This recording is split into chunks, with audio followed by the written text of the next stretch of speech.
Hello and welcome to the Isolation Pibroch tutorial series.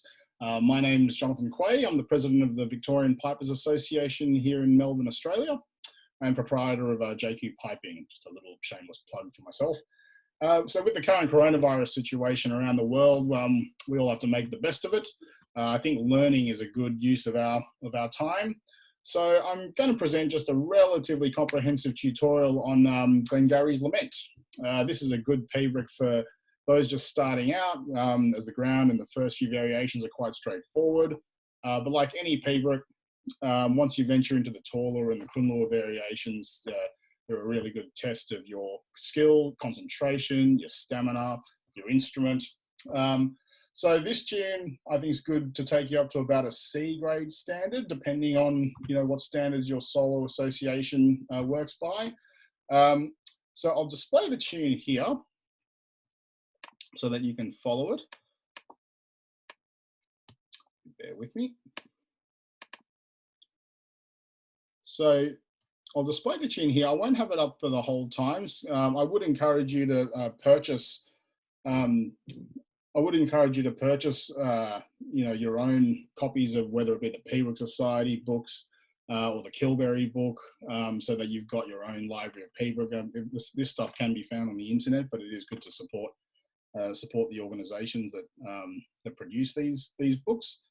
Quite a few of the top pipers around the world also have their own websites that have printed copies and recordings. So there's plenty of resources out there. So Glengarry's Lament. This tune was composed by Archibald Munro, piper to Alistair Ronaldson MacDonald, 15th chief of Glengarry, and who died when his ship, the Stirling Castle, was wrecked in January 1828, and this tune was played at his funeral. I think it's a very pretty tune, and like I said, it is reasonably straightforward. It's a very good tune for learners, but it also has a good taller and crunlure variation as you get more advanced. So the ground follows your basic medium strong scansion. We're going to come across a few terms as we go, which you may or may not be familiar with, depending how much pibroch you've done. But we don't have time to cover all of these terms. So speak to your tutors, or if you are looking for a tutor, you can contact the Victorian Pipers Association, and we'll try and help you out with finding someone. So the ground follows a medium strong scansion. So that is, out of the major theme notes within a bar, we're going to put a weight. We're going to weight the notes so that it's a medium strong sort of pulsing. The phrasing is quite simple in this, as you can see. As you can see here, we have a phrase here of 2 bars. So line 1 consists of phrase 1 played twice. So that's the first phrase, play that again for the second phrase. And then you jump over to this phrase here. We'll call it phrase 2. And that finishes off line 1. Line 2 is phrase 1 again. Then you go into phrase 2, which is actually pretty much the same as this phrase here, but just has one little variation. And then we play the third phrase again. And then line 3 is simply the first phrase and the second phrase. Now that format is followed throughout the entire tune. So that means that when it comes to memorizing the tune, it's pretty straightforward. We've got a very distinct pattern here. So how some pipers who aren't familiar with pibroch maybe wonder how we consume these pretty large tunes. This is a very easy way to memorize tunes. You'll find that phrasing patterns tend to repeat themselves throughout.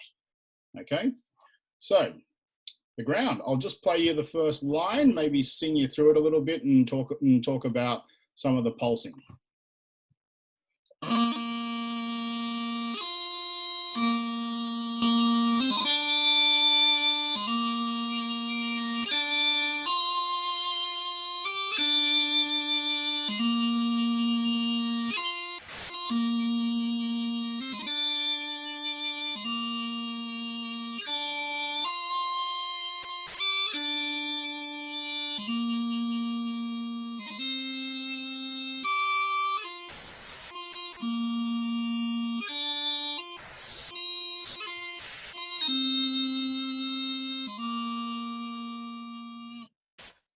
Okay, so if you had a bit of trouble following that, I'll take you through it now.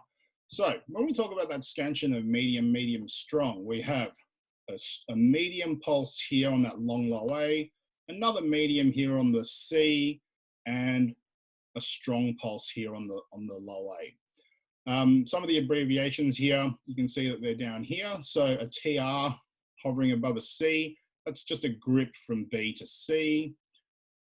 These things are not doublings, they're actually cadences. Okay, so like I said, you might have to talk to your tutor on how to play them. They're pretty simple.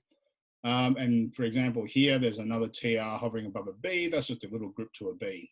Okay, so if I was to sing through this, I would be going he and medium, strong and medium strong and medium strong and medium strong, medium strong and medium strong. Some of you who are familiar with Pembroke might be asking why I'm not singing Cantoric and all that sort of stuff. So that's hopefully just to illustrate some of how we actually think about the pulsing for those who aren't as initiated into Pembroke. So I'm not using all of the sort of fancy Cantoric singing. So that's line one. It's simply that first phrase, repeat that first phrase, and go into I'll call it the second phrase, into the second phrase. Line two, we're going from the first phrase into a slight modification of the second phrase, and then we play the second phrase again.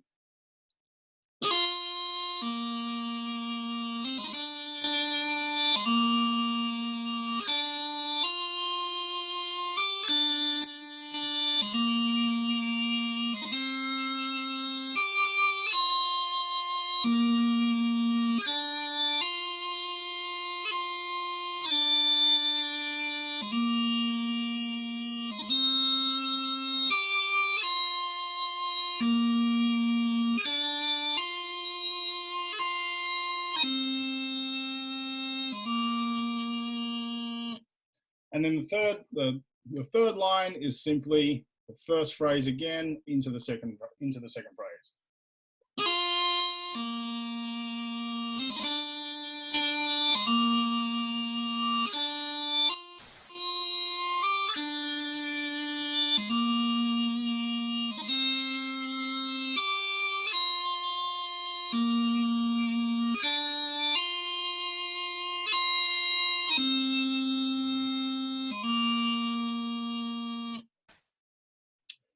Hopefully that doesn't seem too hard for you. It is a tune that the technical work isn't too difficult. The phrasing's pretty straightforward. If you're not familiar with Pembroke, it can be a little bit tricky the first few times you try it, but that's what your tutor there's for, to hopefully guide you through it. Right, I'll play the whole ground in its entirety, see if you can follow along, and just give you an idea of how long it takes and what it feels like going consistently through from one line into the next.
on to variation 1. So variation 1 is what's known as a G-ish variation. So G-ish is spelled D-I-T-H-I-S. This is how I've heard it pronounced. You may have heard something slightly different. So in terms of phrasing, we're talking the same patterns as before. We've got phrase A, repeated for line 1, into phrase B, the second phrase. Line 2 is simply the first phrase, a variation on the second phrase in the same spot. You'll notice it's actually, there's a corresponding C as opposed to a B. So there's a good little thing to help you remember. And then into the second phrase again to finish off. And then line 3 is simply that first phrase and the second phrase. So here you can see that there's actually, in this one phrase across the 2 bars, there's actually 4 major theme notes. So here we're going to change from being a medium, medium, strong up here. We're going to change to a strong, medium, medium, strong.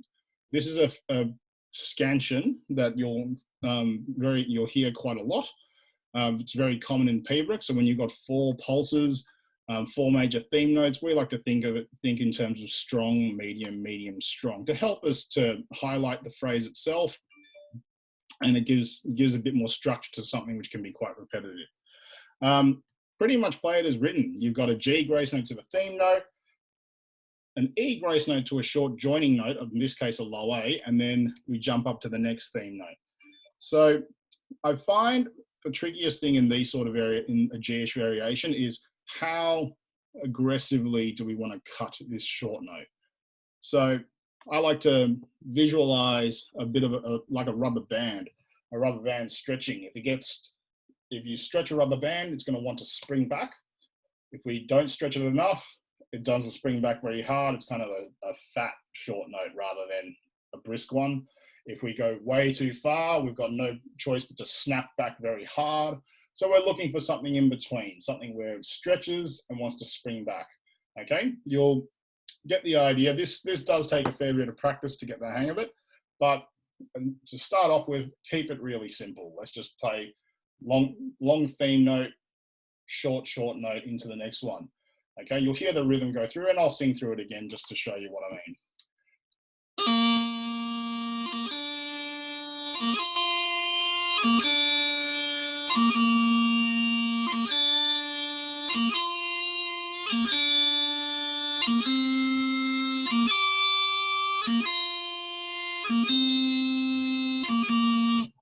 So that was just the first line there. What I did there, we were going hun, hun, ha, hun, he, hun, ha, hun, hun, hun, ha, hun, he, hun, ha, hun, ho, hun, he, hun, ho, hun, and so on.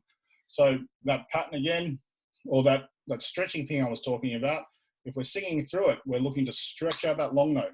Hun, hun, ha, hun, he, hun, ha, hun, hun. If we go too far, hun, hun, ha, hun, he, hun, ha, we end up clipping really short. If we don't go far enough, hun, hun, ha, hun, he, hun, ha. The balance, it just loses its balance a little bit. So everyone will have their own sort of personal take on it. That's how I approach it. But again, through your tutors or what you've heard or how you sing the tune to yourself is going to determine how you prefer it. There's no real right or wrong, but we're looking for something that you can actually play with some confidence there. So I like to go hun, hun, ha, hun, he, hun, ha, hun, hun, hun, ha, hun, he, hun, ha, and so on. So that's pretty much it for the G-ish variation. It's reasonably straightforward. So now getting into the doubling. So the only difference here, as you can see, you are going to just stay on the short note is now staying the same as the theme note. We're not shifting down to a low A. It is also commonly said that in these variations we speed up a little bit. We just up the tempo fractionally. I prefer not to focus too much on saying that the tempo, that it's quicker, because I think the tendency is to then think, oh, I have to play this really fast, and then people tend to churn through it. So I like to say that by staying on the same note, that immediately, like instead of jumping down to low A, by staying on the same note, as you can see here, that immediately creates a bit of an illusion that you're playing a bit quicker. We do want to push just a little bit, and you'll find that with that little illusion that's been created, just to add an idea of just playing a little bit quicker, that should be enough to show the contrast in the tempo. So for this one, it's exactly the same phrasing, exactly the same notes as variation 1. So let's give it a go.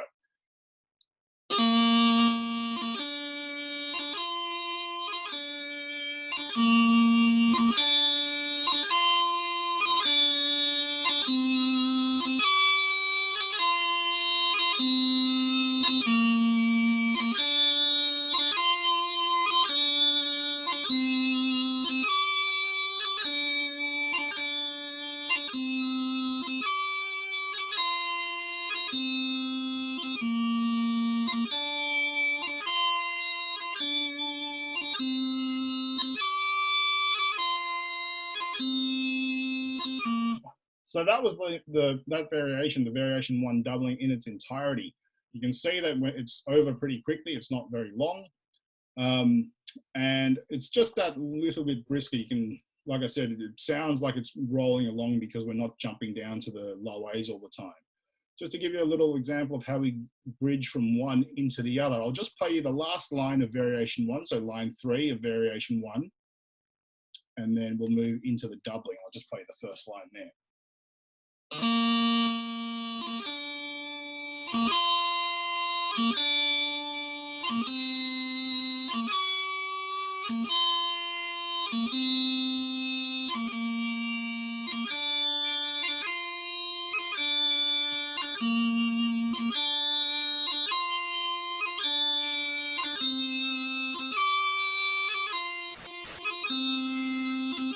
And so on. You can hear that there's a distinct difference there. Okay, when I went into the doubling, we just brought it up a little bit and let it roll along. So those two variations, they're relatively simple to play technically. It's where the practice comes in is getting a feel for it and keeping it in control. So now we're getting into the business end of the tune. Taw-lures. So this taw-lures are now getting into the big technical test in piobaireachd.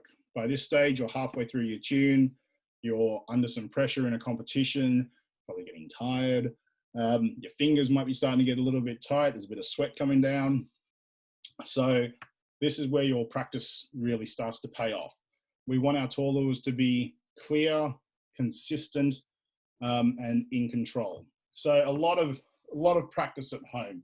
If you're playing at a C grade level in the VPA, you're required to play a full tune. At the D and the novice grade level, we're only playing the ground and variation 1s. You don't have to worry about that, but you should be practicing with the goal of playing full tunes.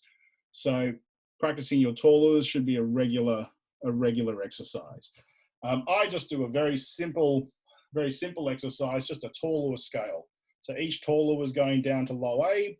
You've got a couple of quirky ones, so make sure that when you're playing a D taw-lure, it's the B grace note rather than a D grace note. That happens quite a lot. I see some people even do it in competitions and get caught out. And then we've obviously got piobaireachd high G. So this is just a scale. We just do a grace note to the theme note, play a taw-lure, another grace note down to the taw-lure, down to low A, and so on.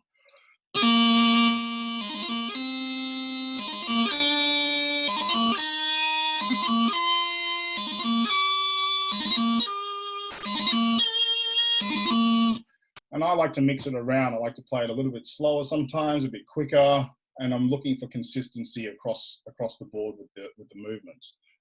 So with the taw-lure singling, so here you can see we have 3 theme notes that C there refers to the Krunlohr variation. So if you go taller on A, C, and E, and then we get into this cadence here, okay? I call this whole thing a cadence, and that's a very nice, pretty way to finish off the phrase. So, and it makes this phrase a nice, neat little package. So in line 1, it's the same pattern. Phrase 1 finishes with a cadence, play it again, finishes with a cadence, into the second phrase, finishes with its cadence. Line 2 is just this phrase.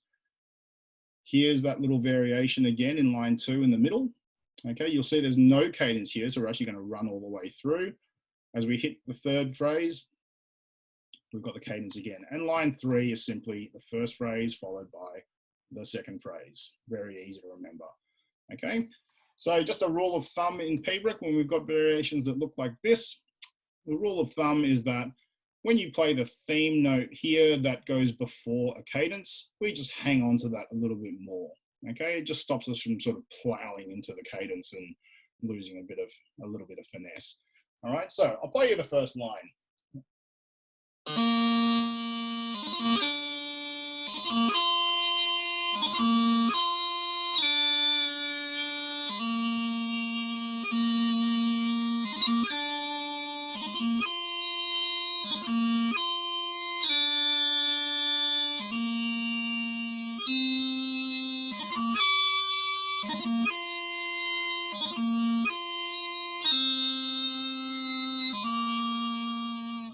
Okay, hopefully that made sense to you. So there's only a little quirk here with this cadence. So there are a couple of ways to play it. The way that I played it there is the way that I'm used to playing it and the way that I've heard it. But I know some people do like to cut this low A a little bit shorter and treat it as like an and to go into the next phrase. So it'd be something like this.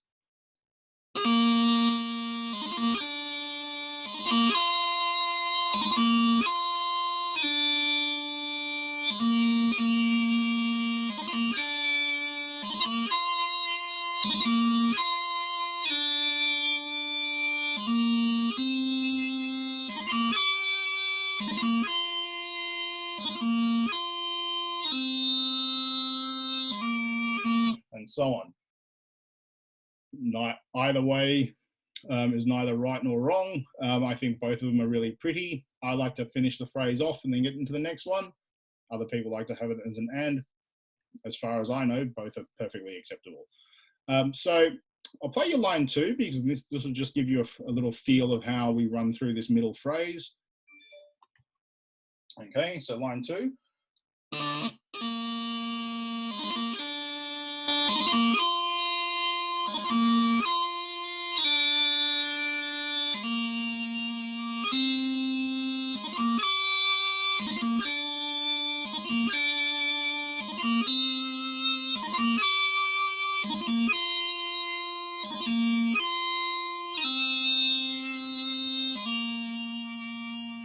And then line 3 is simply first phrase and second phrase.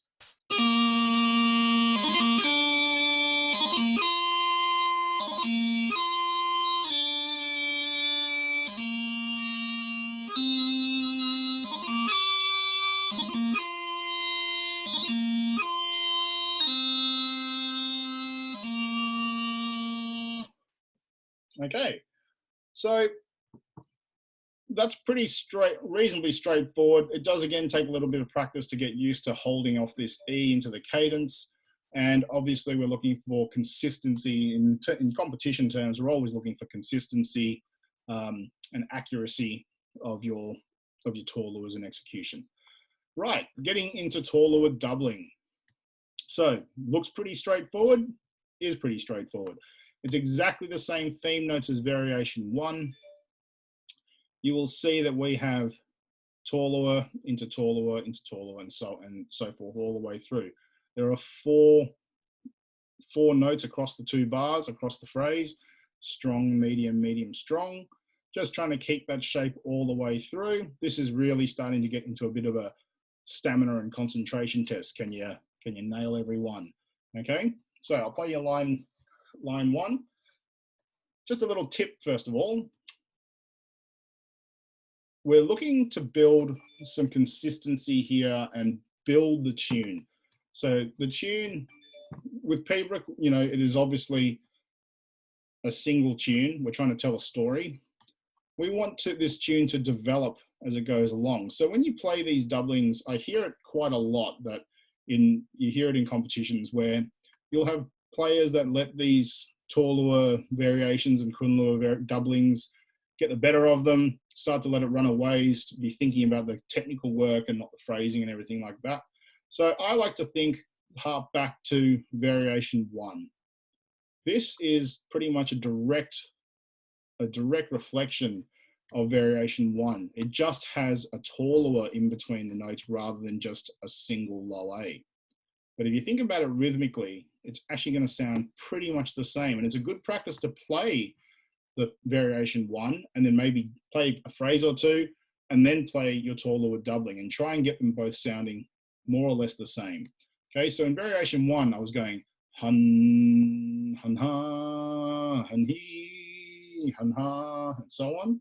In the Torlua doubling, we're just going to go hun, shabadan ha, shabada he, shabada ha. You can hear the rhythms pretty much the same.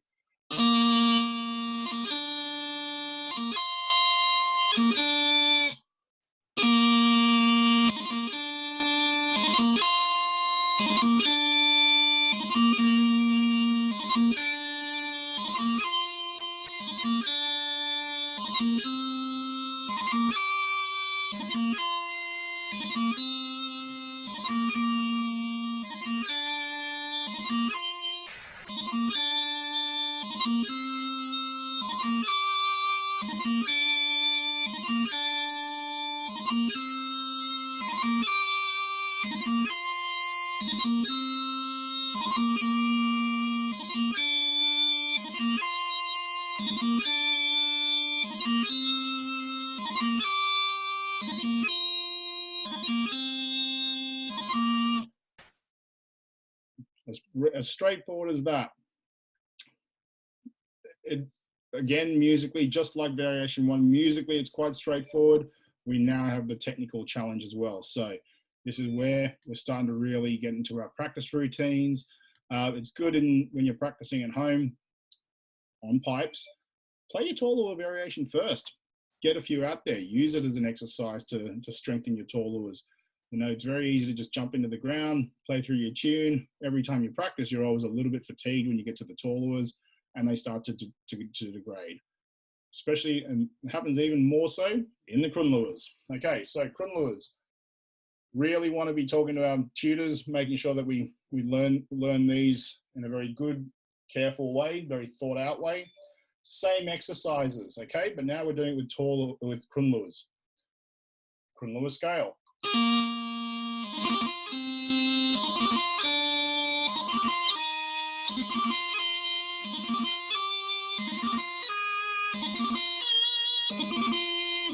Okay, we want to just keep on practicing that sort of stuff. Do it regularly.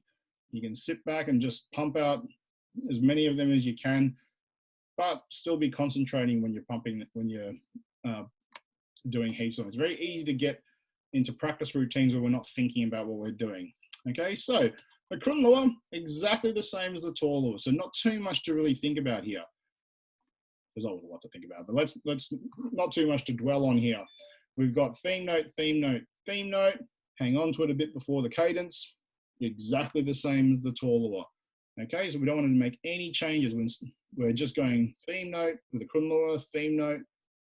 This one here was what we're looking at now rather than the T into our cadence. So I'll play you line 1 and then I'll just play you through the doubling.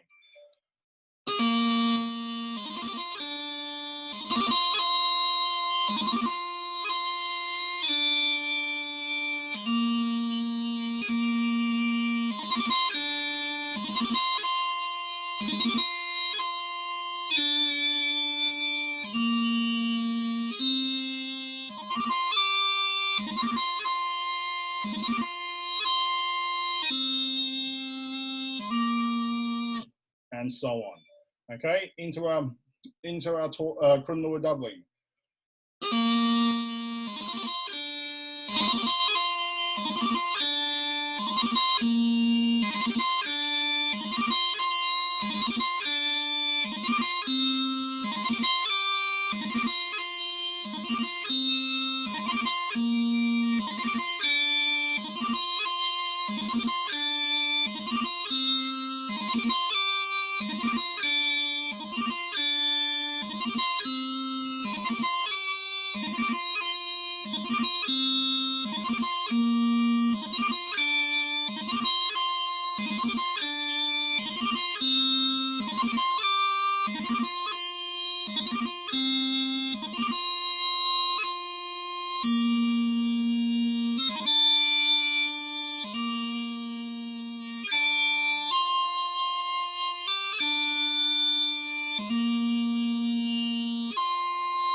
Once you get through your Crunlua, we're always going to go back to the first line of the ground. So that pretty much sums it up. I hope that this has been helpful. It's just a little bit of a walkthrough through the tune. Remember, this is my own take on the tune. You may encounter some differences from other tutors, or might hear it played slightly differently. That's the nature of piobaireachd. You'll get little variances between players. I think that's a good thing. Music shouldn't be constrained to just one opinion or one formula. The variety of presentation is what makes piobaireachd enjoyable. What adds to the evolution of the music as time goes on. So hopefully we'll have more of these to come. I'll put out a few others. We might also do some live tutorials. So if you'd like a more interactive experience, you'll be able to ask questions. So don't forget to visit the Victorian Pipers Association Facebook page, and the website is www.pipingvictoria.com. If you want, you can visit JQ Piping, that's my website, and to get in touch with me, or you can email the VPA at victorianpipers@gmail.com. So if you'd like lessons from either myself or anyone else in Melbourne, feel free to email us and we'll help you to find a tutor. In the meantime, stay safe, wash your hands, and keep up the practice. Thanks.